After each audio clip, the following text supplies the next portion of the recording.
If you want to be the best at something, you're going to find a way to push through those challenges and make sure you do what you need to do to be successful.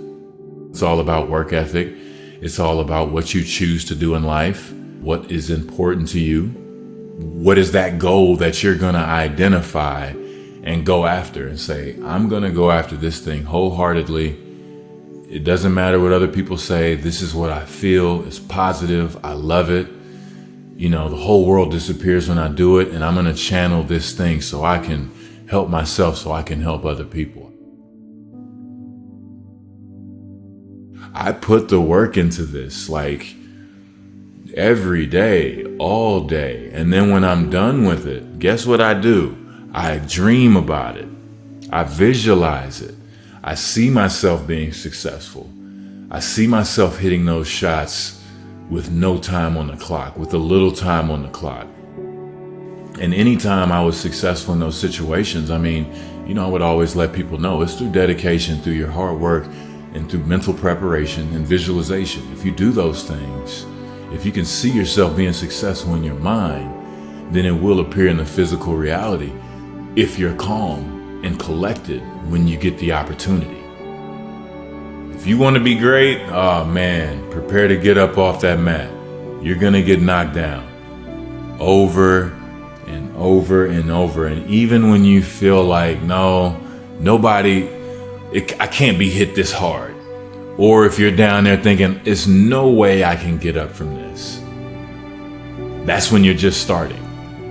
That's when it really that's when your survival skills have to kick in, and hopefully you've trained enough in your mental preparation and really believe enough in yourself to get up.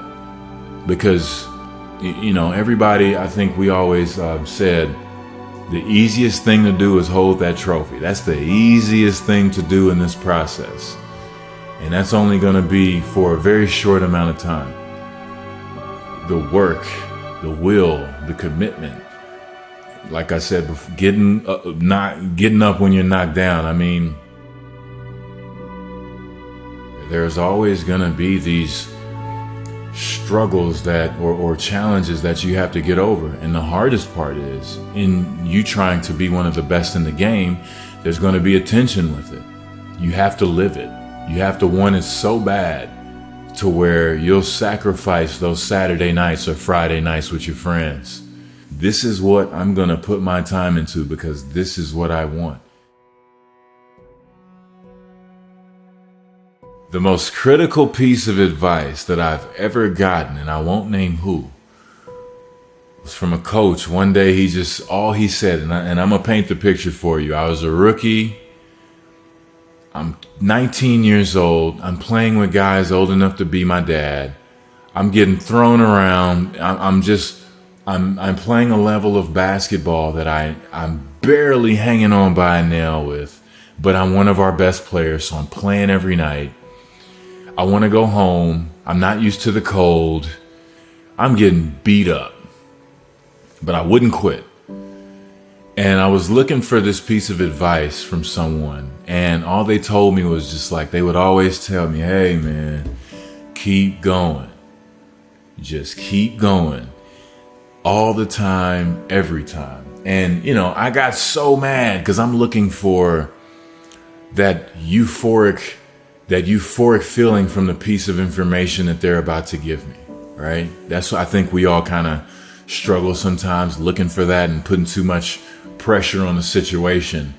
But as I got older, as I continued to train, as I continued to not give up and not let a loss define me or my character, I kept going.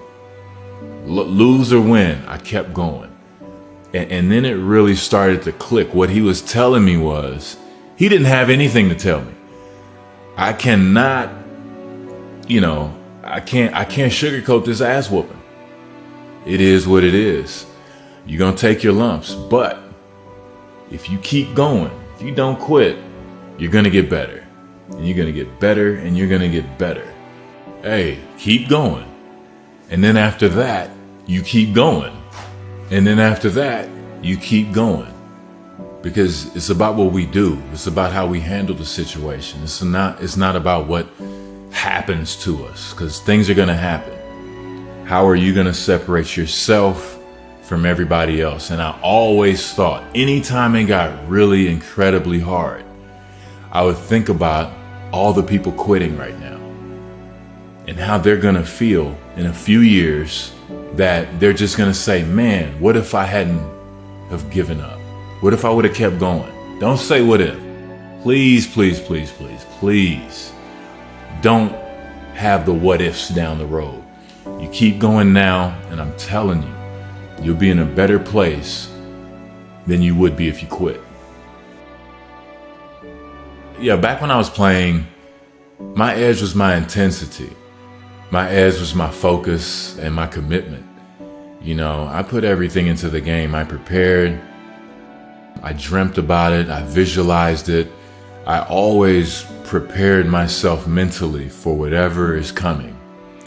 And I felt that that was my edge. I read books. I felt that was an edge as well. You know, I've read these different books on mental toughness, and I'm going to take nuggets from each one to maybe it'll help me, because I know I'm going into a tough situation and it's going to be extremely hard, but I'm not going to give up. And it doesn't even matter if the other side knows that about me. They're in trouble before they even lace it up. That's how I felt every single match. I didn't care who I was playing. And, you know, it kind of spills over into this day. You know, it's all about work ethic.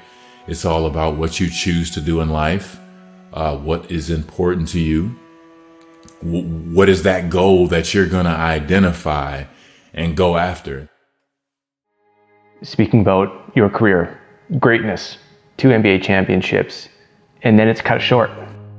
Take us into the emotion. Oh man, it sucks. It's heartbreaking. It's surreal, unbelievable. And I don't mean in a good way. And for a while, I fought that notion. You know, not me. It couldn't have happened to me. This is not fair. I haven't done anything wrong. I came back from it. You know, it happened twice to me. I came back from the last time. I was in the hospital, laid up, you know, fresh out of surgery. And I was in the hospital for 2 weeks with tubes in my chest, you know, and I overcame that. Man, not just in a regular appointment with some doctor telling me that it's over. You know, it took a very long time to get over that. It was crushing. It was heartbreaking, you know, and I blew off steam at the time by, you know, trying to get back in the league. I worked out vigorously, trying to stay ready. But eventually I came to the realization that it wasn't going to happen. And, you know, it just sucks. You know, there's no other way to put that. I thought, and I say it in the book as well, I thought winning a championship was the hardest thing I'd ever do. And we say that, you know, that was like a mantra in the locker room. This is going to be the hardest thing you've ever done. This goal right here. And it was true up until a point, but it didn't last very long. The true challenge was being able to see that, or you know, while I'm in the weeds, getting out of the weeds of saying, okay, basketball doesn't define me. I'm not a basketball player anymore. I once was, but that's not all to me. I didn't want to hear it at first because, you know, like you said, I'm on the top of my game. I have at least 3 or 4 more years to play at a high level, and I'm not going to waste it because I almost died. You know, I'm going to make sure I put everything into this game. I was able to get back to all-star level and still be, you know, not only myself, but a better version of my new self. And, you know, that was cut short. And, you know, you have to go through the stages of grief. You know, we're all human. There's nothing you can do about that. But I'm just happy that I was able to have a beautiful outlook on it at the end and eventually work through all that pain and get to this point. You know, I found myself writing out my pain. And after I got through all of, Pat Riley likes to call it mental diarrhea. Got all the mental diarrhea out, writing every morning. I then saw that I was appreciative at the end of the day. I still had my life. My thing was, hey, if I'm gonna have 13 years at this thing, I thought I was gonna have 18 or 19, but if I'm gonna have 13, boy, I don't think I left a stone unturned. There's nothing else that I could have done. I put my all into it. I dedicated myself to it, and man, that's a hell of a piece, and I can look back and be proud of that.